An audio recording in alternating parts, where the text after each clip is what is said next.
ఎప్పుడు చెప్తా కదా, ఒకప్పుడు పేతురు గారు గలిలయ సముద్రంలో చేపలు బట్టి, ఈ చేపల కార్యక్రమం పూర్తయిన తర్వాత వాళ్ళ ఇంటికి వెళ్తా ఉంటే ఊరోళ్ళంతా ఏమనుకునేవాళ్ళు తెలుసా? వస్తున్నాడు రోయ్ మనోడు, వస్తున్నాడు రోయ్ మనోడు అనేవాళ్ళు. దేన్ని బట్టో తెలుసా? వచ్చే చేపల కంపును బట్టి పేతురు గారు వస్తూ ఉంటే జనం అంతా బారిపోయేవాళ్ళు. అమ్మో, కంపు కంపు కంపు కంపు.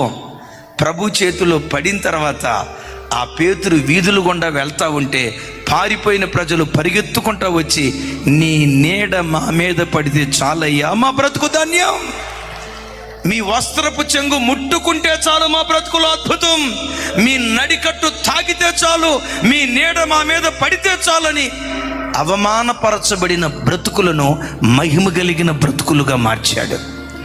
యోహాను, యాకోబు, పేతురు వీళ్ళందరూ ఎక్కడి వారు అనుకుంటున్నారు? గలిలయ ప్రాంతానికి చెందిన వాళ్ళు, చేపలు పట్టుకునేవాళ్ళు. ఆ చేపలు పట్టుకునే వాళ్ళని గలిలయ ప్రాంత ఈ చేపల బెస్తవారిని పట్టుకొని వాళ్ళ ద్వారా భూలోకానికి సువార్తను అందించాడు. అవమానపరచబడిన ప్రజల బ్రతుకులను మహిమ కలిగిన బ్రతుకులుగా మార్చారు. నా చేతులెత్తి దైవజనమా మిమ్మల్ని దీవిస్తున్నాను. మీరెక్కడైనా ఏ ప్రజల మధ్యలోనైనా అవమానపరచబడ్డారా? తృణీకరించబడ్డారా?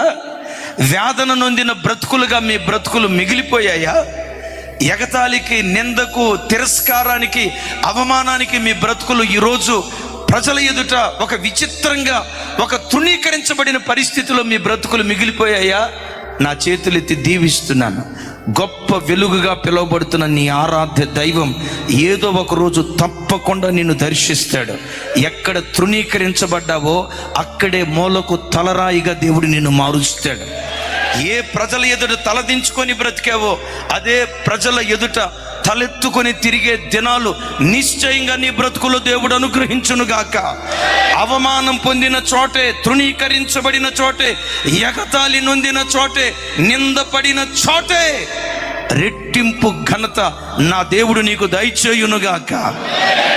ఏదైనా చేయగలడు, కథ మొత్తం మార్చగలడు. చప్పుడు కొడుతూ స్తోత్రాలు చెప్దాం.